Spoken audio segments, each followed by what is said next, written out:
330 BC, a young Macedonian king conquers the Persian Empire and leads his invading army into Persepolis, its spectacular capital city. The Macedonian ruler is Alexander the Great, an admirer of the great Persian kings. By sundown, the Greek victory celebration degenerates into a drunken melee. By sunup, Persepolis, the crown jewel of the Persian Empire, with palaces unrivaled anywhere in the world, is burned to the ground. More than 2,500 years later, these immense towers stand as testament to the soaring heights this now forgotten empire once reached. I equate Persia with luxury, with rich tapestries and beautiful rugs and my mother's fat, fuzzy Persian cat named Otis. But I also think of a fantastic Persian king named Cyrus the Great, who believed in religious and cultural tolerance, and who freed the Jews from Babylon to return to Israel. Hello, I'm Peter Weller, and welcome to the Persian Empire. Around 4000 BC, two nomadic tribes were starting to take root in a rich but hot Iranian plateau. The Medes in the north, the Persians in the south. Being as that these tribes were nomadic, they were more interested in survival than conquest. As they became less nomadic, they had to learn how to farm, in particular how to cultivate this fertile Iranian plateau. But to do that, they needed a source of water. The early Persians may have very well become dust in the winds of history had they not unlocked a source of water, and just as importantly, a means to channel that water to their crops and settlements. And what makes this engineering feat so remarkable is that they found this water not from rivers or lakes or oceans, but from the most unlikely source of all, rocks. Persia emerged out of nothing, a rugged, hostile terrain built with only invention and determination. 3,000 years ago, nomadic early Persians roamed the parched, forbidding Iranian plateau. Finding water meant traveling long distances. It fell to a hybrid engineer, geologist and diviner called a Mogani, to figure out how to bring it back to his people. Using nothing more than stone chisels, Moganis would build the first cornerstone of the Persian Empire. A breakthrough system of underground irrigation canals called kanats. They began by harnessing gravity to exploit the natural topography of their land, which sloped relentlessly down from the Alborz Mountains towards the Persian Gulf. Vertical shafts were first dug down from the surface, and the tunnel was excavated horizontally for a short distance. Then another vertical shaft was built, approximately 3/4 of a mile up the slope, and the channel continued. It can be sometimes 20, 30, 40 kilometers away, so it's a very skilled operation, to the point where the gradient of the water channel meets the aquifer, or the groundwater, sloping up at the point where the mountains begin. The angle of the slope was crucial. 1 unit in elevation for every 100 on the horizontal.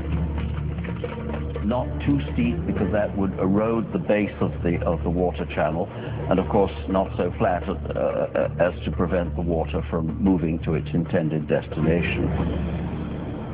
2,000 years before Rome's legendary aqueducts, the Persians were channeling massive amounts of water over long distances. In hot, dry climates, with minimal loss due to leakage or evaporation. Water means food. But the engineering technology to locate that water and move it was a carrot that the Persians were dangling in front of their neighbors. Around 700 BC, all of these tribes were united under one legendary figure named Achaemenes, who founded a dynasty. But this dynasty thrived and flourished under one guy, a guy I would have liked to have met, named Cyrus the Great. Cyrus created and maintained an empire thanks no doubt to his military savvy, but he was also a political genius. He was an excellent, benevolent manager of men. Historians have called him humanist. The Jews call him Mashiach, or anointed one. His own people called him father. And even the Ionian Greeks, whom he conquered, called him a just and worthy lawgiver and ruler. Cyrus the Great came to power in 559 BC. It was the beginning of the Achaemenid dynasty. Their reign would change the course of history, and redefine architectural possibility.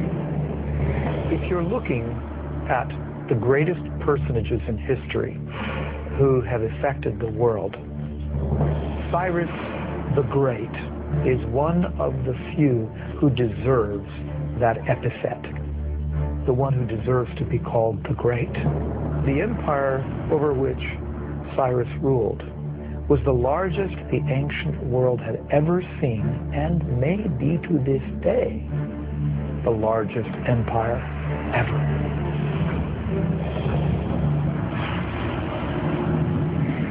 By 554 BC, Cyrus had crushed all rivals and became the undisputed leader of Persia. Now it was time to conquer the world.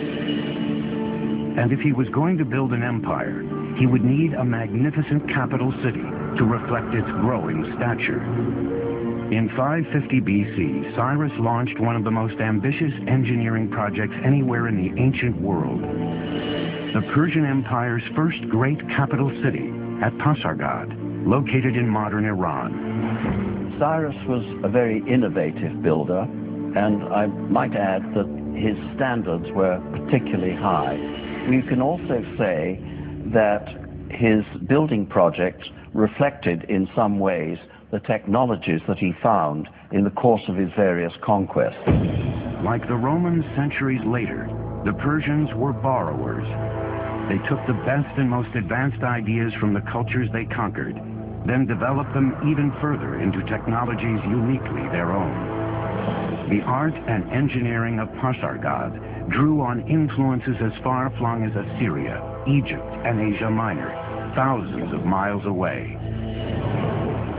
There were stone workers, woodworkers, brick makers, relief makers, and we know that these were people often imported from all over the empire. Today, over 2,500 years later, crumbling ruins are the only remnants of what was once here, Persia's first shining capital city. Pasargad's showpiece was its two magnificent palaces, surrounded by a majestic park and vast formal gardens.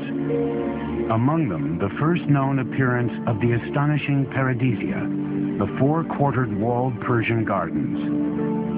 The gardens had over 1,000 yards of channels of carved limestone, designed such that water would enter small basins every 16 yards. The paradisia of Pasargad laid the foundations for many of the world's most magnificent gardens for the next 2 millennia. What's particularly different with the paradisia is the application of the geometric design. So we have squares, rectangular designs, floral designs, cypress trees, wild grasses, roses, lilies, all kinds of vegetations, and this is the concept of the modern park as we know it. As Pasargad was being built, Cyrus added to his dominion one enemy kingdom after another. But Cyrus was a very different kind of king. He refused to enslave his new subjects, a revolutionary concept in the ancient world. He recognized the local validity, if you will, of different religions and beliefs, and allowed those things to persist. In 539, Cyrus conquered Babylon, but he did not present himself as a conqueror. He presented himself as a liberator, rescuing these people from their despotic ruler. And then he did a totally unprecedented thing. He freed the Jews. The Jews had been living in Babylon in captivity ever since Nebuchadnezzar destroyed Jerusalem and their temple. And Cyrus freed them.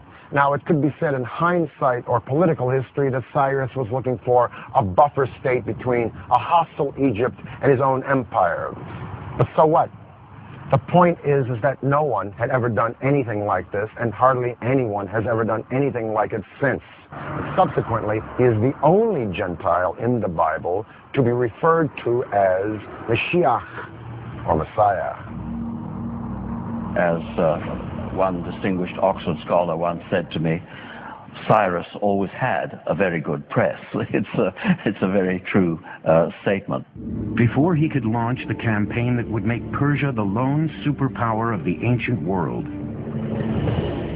Cyrus the Great died in battle, in 530 BC. He didn't live long enough to show what really he could have done outside the battlefield. So in that sense, you can compare him with Julius Caesar, who conquered, but did not live long enough, he was assassinated, to put the empire that he conquered together. By the time Cyrus died, the Persian Empire had 3 capitals.